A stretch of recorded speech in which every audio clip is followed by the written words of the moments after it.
Bonjour à tous et merci de suivre ce 6h30. Un séminaire consacré au programme de travail gouvernemental s'est tenu hier au palais présidentiel. La rencontre était placée sous la houlette du chef de l'État Alassane Ouattara. Elle vise à dresser le bilan de la mise en œuvre du programme de travail gouvernemental 2015, PTG 2015, et d'adopter celui de 2016. Le PTG 2016 sera adossé aux 5 grands axes de l'action gouvernementale, des axes indiqués par le président de la République pour son deuxième mandat et au plan national de développement 2016-2020.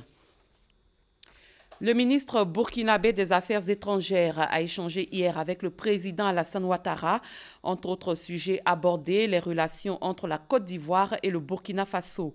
Le chef de la diplomatie burkinabé a aussi exprimé la reconnaissance du président du Burkina Faso au chef de l'État ivoirien à la suite de l'extradition d'un ancien membre du régiment de sécurité présidentielle, Viviane Aïm.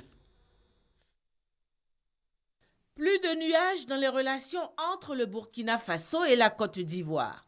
Les signes de décrispation sont reflétés par la rencontre entre les deux chefs d'État, Alassane Ouattara et Roch Christian Kaboré, le 29 janvier dernier à Addis Abeba, en marge du sommet de l'Union africaine. Également par la remise ces jours-ci par les autorités ivoiriennes de militaires putschistes burkinabés réfugiés en Côte d'Ivoire aux autorités du Burkina Faso. Présent à Abidjan ce lundi 22 février, dans le cadre de ce transfert, le ministre des Affaires étrangères du Burkina Faso, Alpha Bari, a été reçu par le chef de l'État, le président Alassane Ouattara.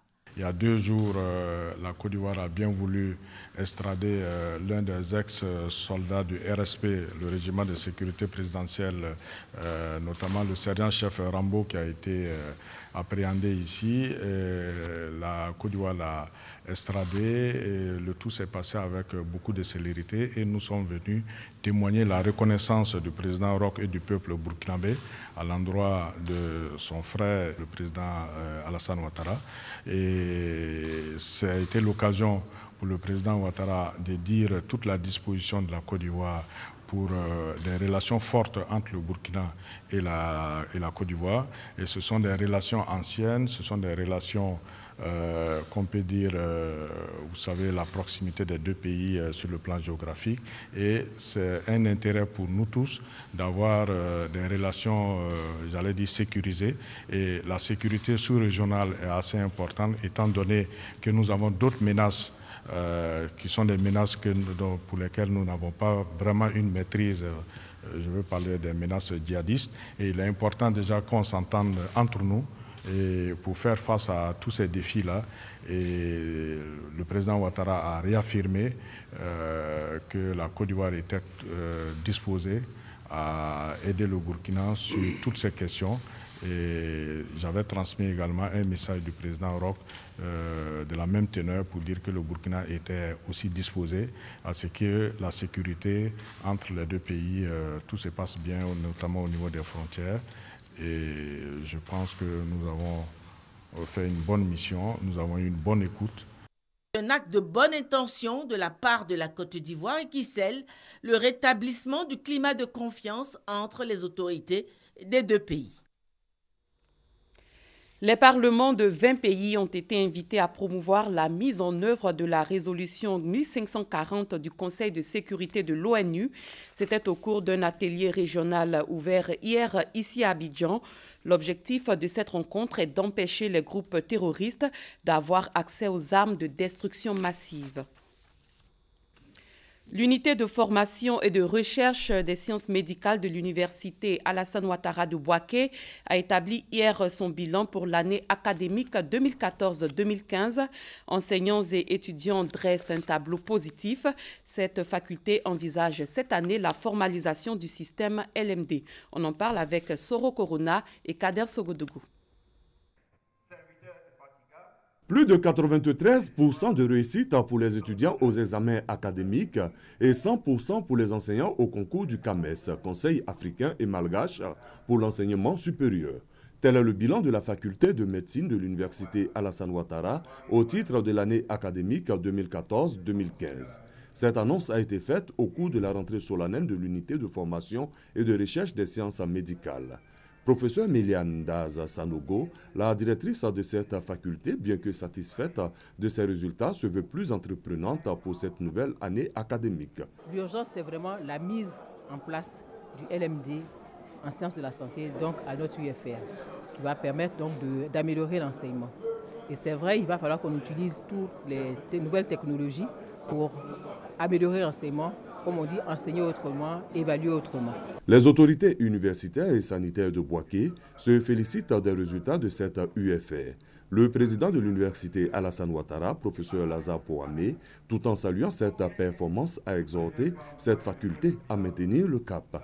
Il s'est engagé à initier une saine émulation entre les différentes facultés au sein de son institution. Les méritards, dont les critères sont à la fois scientifiques et d'ordre éthique, amène chaque enseignant à adopter un comportement exemplaire pendant qu'il est encore en fonction. Au cours de cette cérémonie de rentrée solennelle, 3 professeurs appelés à faire valoir leur droit à la retraite ont été honorés.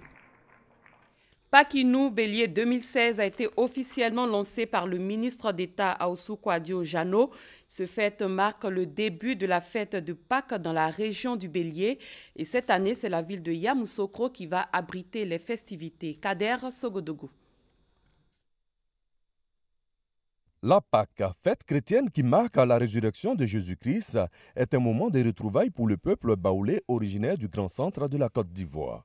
On y parle de développement, mais également une place de choix est accordée à la culture. Depuis plus d'une décennie, la Pâque est devenue Pakinou pour s'accorder avec l'aspect non religieux. Du côté de la région du Bélier, après tout maudit, c'est Yamoussoukro qui va accueillir du 24 au 27 mars 2016 les festivités. L'annonce a été faite par le ministre d'État Jano Aoussou Kouadio. Une célébration en souvenir du premier président de la Côte d'Ivoire, Félix Houphouët-Boigny. Nous avons prévu de baptiser la nationale qui traverse la ville de Yamoussoukro, boulevard Félix Houphouët-Boigny. Avec le président Félix Houphouët-Boigny, la main ouverte pour accueillir ses enfants ici à Yamoussoukro, aux 2 sorties. Pakinou Bélier 2016 sera le rendez-vous de la culture à travers des danses, la gastronomie, le sport et bien d'autres aspects, d'où l'appel à la mobilisation de tout le Grand Centre. Pakinou était le jour où tous ceux qui étaient partis de leur région revenaient à la terre natale pour fêter et partager l'essence et la richesse de la culture. Non pas qu'ils unissent tout le monde. Cette année comme l'année dernière, beaucoup de nos peuples frères sont invités. Cela montre que la Côte d'Ivoire est une et que c'est dans cet esprit qu'il faut travailler. Le thème de Pakinou Bélier 2016 est « Cohabitation historique et foncier rural ». Comment préserver la cohésion sociale? Des communications seront faites dans ce sens. Hors de nos frontières, la présidentielle en Centrafrique s'est soldée samedi par la victoire de Faustin Archange Touadéra. Ce mathématicien de formation et ancien recteur de l'université de Bangui a remporté le scrutin avec 63% des suffrages contre 37,29% pour Anissé Georges Dologuéli. Quels sont les chantiers et les défis qui attendent le nouveau président centrafricain? Les réponses dans ce reportage d'Elias Adou et Thomas Guessambi. Faustin Archange Touadéra devrait sans doute le savoir. Il vient d'être investi de la lourde charge de redresser un pays parmi les plus pauvres de la planète. Ce dimanche, dans une allocution à Bangui, le nouveau président a exhorté les Centrafricains à se mettre au travail pour la reconstruction du pays dans l'unité et la paix pour un développement durable. Mes chers compatriotes, vous avez décidé de me confier la charge de président de la République. Je vous remercie de m'avoir fait ainsi confiance. À toutes les Centrafricaines et à tous les Centrafricains, aux militants et sympathisants de partis et candidats alliés qui m'ont massivement accordé leur suffrage. Dernier Premier ministre de l'ex-président François Bozizé, renversé en 2013 par la rébellion Séléka, Faustin Archange Touadéra compte rétablir la cohésion sociale fragilisée par 3 années de violence intercommunautaire. Nous allons transformer notre pays en un vaste chantier offrant des opportunités d'emploi aux jeunes, créant de richesses pouvant être redistribuées de manière équitable. Ensemble, nous allons raffermir l'égalité réelle entre les hommes et les femmes. Nous allons accroître la participation des jeunes à la vie publique. Nous allons consolider la paix dans notre pays. Le rétablissement de la sécurité, le désarmement des combattants des diverses rébellions, la refondation de l'armée et le redressement de l'administration sont entre autres les défis majeurs qui attendent le nouveau président centrafricain.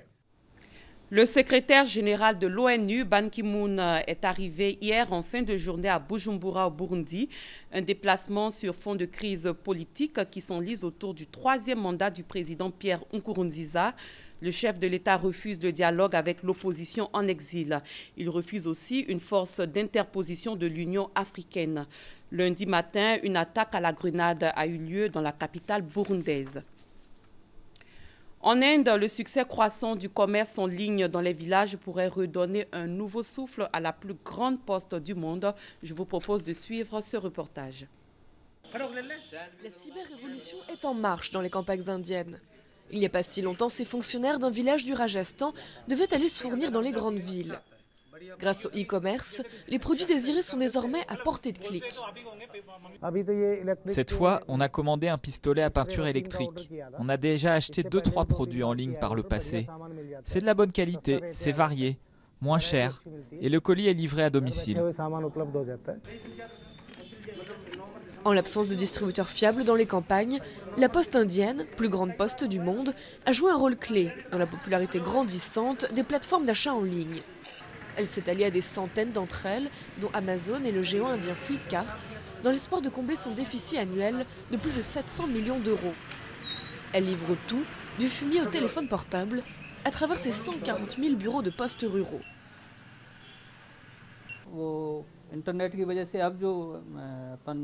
La clientèle se développe grâce à l'utilisation de téléphones portables, d'Internet. Quand ils voient les publicités à la télévision, les gens commandent sur les grandes plateformes comme Amazon ou Naptol, etc. On peut ici payer en cash à la livraison. Un argument de poids dans des zones où tous ne sont pas habitués à utiliser des cartes de crédit ou n'ont pas de compte en banque. Cela permet aussi de changer d'avis à la dernière minute. Cette fermière vient de refuser justement un kit de nettoyage de voiture livré en retard. La livraison était prévue la semaine dernière, donc on en a acheté un au marché entre-temps. Pour le facteur, peu importe. La profession a trouvé un nouveau souffle, avec 75 000 paquets livrés chaque jour en Inde. Hier, le défenseur ivoirien Serge Aurier a été reçu au siège du Paris Saint-Germain par Olivier Letang, directeur sportif adjoint et la direction des ressources humaines. Le joueur a répondu aux questions de la direction à la suite de ses propos sur un réseau social dans la nuit du 13 au 14 février dernier. Le directeur général de la Fédération kenyane d'athlétisme, Isaac Mwangi, a été suspendu de toutes ses fonctions pour 6 mois. C'est une décision de la commission d'éthique de la Fédération internationale d'athlétisme dans l'attente d'un examen des accusations de corruption le visant. Et nous terminons par un fait insolite qui s'est produit dans le sud de la Chine. Un éléphant sauvage en route a endommagé 4 voitures le 14 février lors de la Saint-Valentin après avoir été défait par un rival dans la conquête d'une femelle. Le pachyderme a percuté ou écrasé des voitures stationnées aux abords de la route, des routes, loin de la vallée des éléphants sauvages, une zone où ces mammifères évoluent en liberté et attirent de nombreux touristes. C'est la fin de ce 6h30. Merci de l'avoir suivi. Très bonne journée à tous et à toutes.